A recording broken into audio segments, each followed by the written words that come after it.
Sir जय Hind. Colonel Sanjeet Sirohi sir, जय हिंद। बहुत बहुत शुक्रिया समय देने के लिए। Thank you sir. जय हिंद राजेश जी, जय हिंद। थैंक यू सर, बहुत बहुत शुक्रिया आपका समय देने के लिए। दरअसल नॉर्थ ईस्ट को लेकर मैंने आपके साथ बातचीत करनी थी। मणिपुर के अखरूल जिले में जो है एक बार फिर से हिंसा पिछले 10-12 दिन से भड़की हुई है। पहले हम देख रहे थे कि पिछले 3 साल से कुकी वर्सेस माइते हो रहा था, दोनों समुदाय आपस में झगड़ रहे थे, लेकिन अब कुकीज वर्सेस नागा हो चुका है। और दोनों ही तरफ से जो हथियार दिखाए जा रहे हैं और जो वेपन का इस्तेमाल किया जा रहा है, वो शायद इंडियन आर्मी भी वैसे वेपन्स का इस्तेमाल नहीं करती है। तो मैं समझना चाह रहा था आपसे कि कैसे हम इन हालातों को देखें। कभी कुकी वर्सेस मतई हो जाता है, कभी कुकी वर्सेस नागा हो जाता है, और बात विवाद की नहीं है, बात वहां पर पोस्टरिंग ऑफ पावर की है। जिस प्रकार से वहां पर आधुनिक असॉल्ट राइफल्स को जो है वो शो ऑफ किया जा रहा है। सब राजेश जी, ये बड़े दुख की बात है कि जो है पिछले 2-3 साल से हम देख रहे हैं कि मणिपुर में हालात बहुत खराब हैं। जैसे आपने खुद बताया, पहले जो है मैती और कुकीज का था, और अब लेटली जो है ये नागाज का और कुकी का शुरू हो गया, खास तौर पर उकरेल डिस्ट्रिक्ट में। और जहाँ पे जो है 51 बच्चों को वहां से सुरक्षित निकाला गया क्योंकि उनका भी जान का खतरा था। लेकिन राजेश जी, इस बात को समझना चाहिए कि ये कोई नई चीज नहीं है कि पहली दफे जो है कुकीज का और नागाज का झगड़ा चल रहा है। इसका बहुत हिस्टोरिकल बैकग्राउंड है। अगर आप देखें तो इसके कई कारण, जो मेन 3 मुद्दे का है जिनके आपस में जब एक कम्युनिटी का दूसरी कम्युनिटी के साथ विश्वास टूट जाता है तो उसके बाद उस विश्वास को वापस लाना सबसे मुश्किल काम होता है। वही केस जो है, चाहे वो मैती हो, चाहे वो कुकीज हो, और चाहे वो नागाज हो, वो उनको जो है उनका ट्रस्ट आपस में नहीं है। इसकी वजह से जो है ये सारी जो वारदातें हो रही हैं।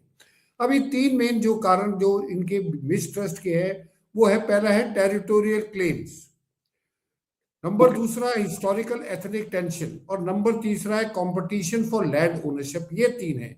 अगर हम समझे तो 1990 के दशक में कुकीज का और नागाज का आपस में झगड़ा हुआ। 93 में नागाज ने जो है तकरीबन 100 से ज्यादा कुकीज को मार दिया और बहुत ज्यादा लोगों को डिस्प्लेस कर दिया, लोगों को घर छोड़ने के लिए मजबूर कर दिया। इसलिए आज भी कुकी जो है 11 से लेके 13 सितंबर तक जो है ब्लैक डे मनाते हैं। उन दिनों को याद करके, उन दिनों को जो शहीद हुए उनके लोग, उनको जो है श्रद्धा देने के लिए ये मनाया जाता है। तो इसको वो जिंदा रखना चाहते हैं, उसको भूलना नहीं चाहते। That is number 1। नंबर दूसरा टेरिटोरियल क्लेम। अभी क्या है, कई जो हिल डिस्ट्रिक्ट है उसके अंदर जो कुकीज है उनको अपने, वो कहते हैं कि ये हमारी एंसेस्टर लैंड है, और नागाज कहते हैं कि हम जो है जो ग्रेटर नागा बनाना चाहते हैं, वो उसमें Nagaland versus Kuki land, वो नागाज अपने आप को एक्सपेंड करना चाहते हैं और कुकीज अपना कुकी लैंड बनाना चाहते हैं। तो उसमें लैंड ओनरशिप के ऊपर भी झगड़ा है। तीसरा, जो कुकीज हैं वो पॉपी फील्ड्स बनाते हैं जिससे हीरोइन बनती है, नागाज आते हैं उनको बर्बाद कर देते हैं।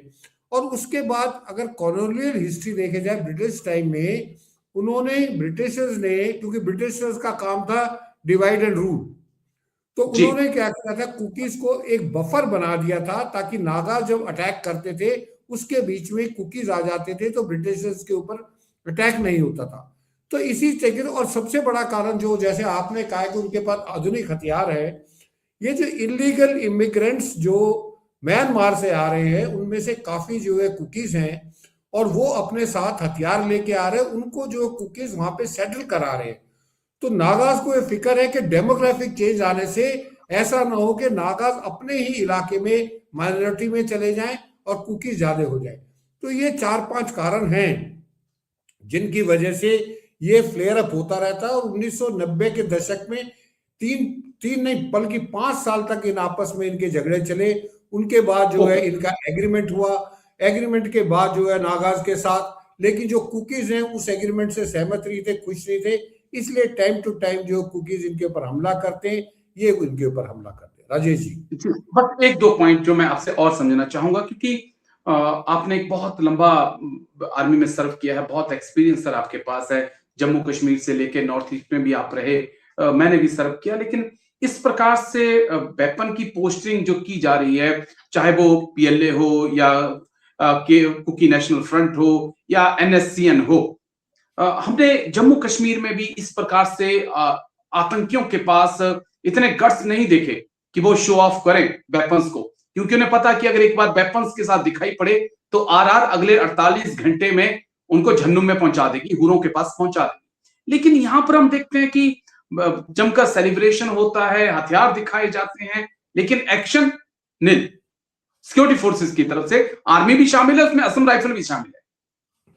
देखिए राजेश जी, हमको ये समझना पड़ेगा कि दो जो आपने जम्मू कश्मीर को और नॉर्थ ईस्ट को जो है आपने कंपेयर किया है, जम्मू एंड कश्मीर को हमारी जो सोच है उसके मुताबिक हम ये सोचते हैं कि जम्मू कश्मीर में जो कुछ हो रहा है वो पाकिस्तान करा रहा है, तो उसके लिए प्रति हम जो है एग्रेसिव है, चाहे वो टेररिस्ट पाकिस्तान से आते हो, चाहे वो भारत के ही लोग चाहे पाकिस्तान में ट्रेनिंग लेके आते हो, तो हमारा उनके रवैये थोड़ा हार्ड स्टांस है। हम उसको जो जीरो टॉलरेंस है हमारा जम्मू एंड कश्मीर में। इसलिए आप देखेंगे कि जम्मू कश्मीर, जैसे आपने खुद बताया, अगर ये पता चल जाता कि ये टेररिस्ट है, इस गांव में टेररिस्ट है, तो वो उस टेररिस्ट की लाइफ ज्यादा नहीं होती।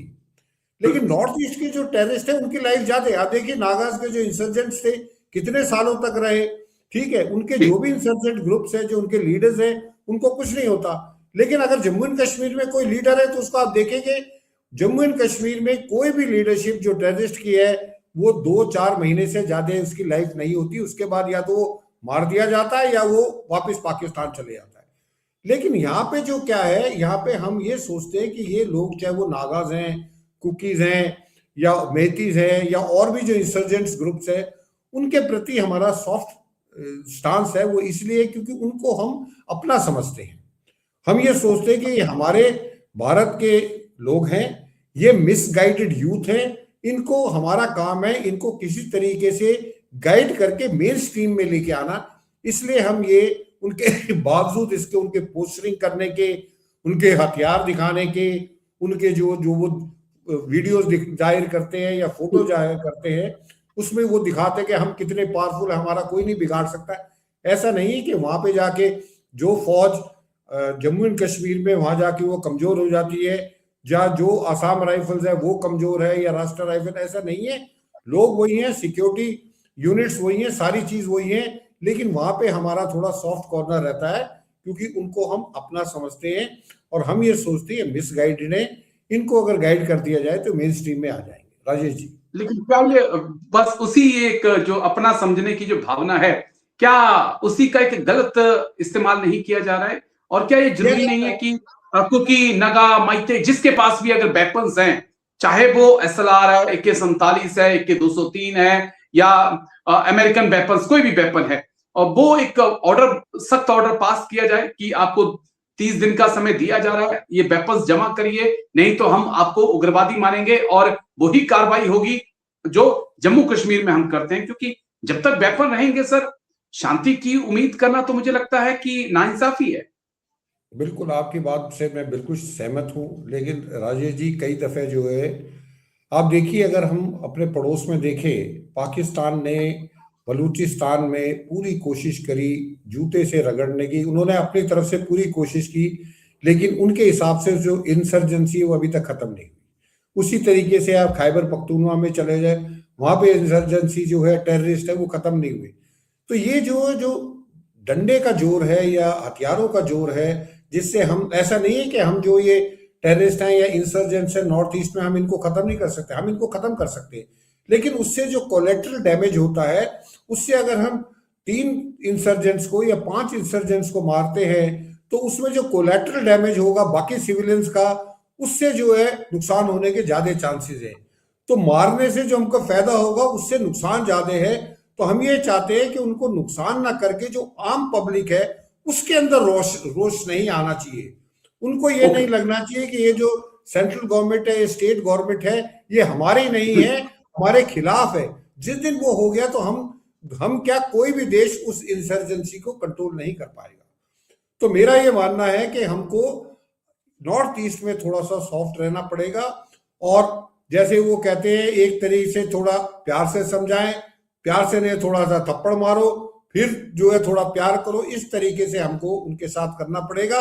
और जो उनकी जेन्युइन प्रॉब्लम्स है, बेरोजगारी है और जो एजुकेशन है, हेल्थ फैसिलिटीज नहीं है, उनको और अच्छा करेंगे तो मुझे लगता है वो यूथ भी जो है काफी शांति स्थापित की गई है। मणिपुर को छोड़ के बाकी आप देखिए, मिजोरम में देखिए, नागालैंड में देखिए, असम में देखिए, कंपैरेटिवली शांति है। सिर्फ एक मणिपुर एक ऐसा जहां पे ये चल रहा है।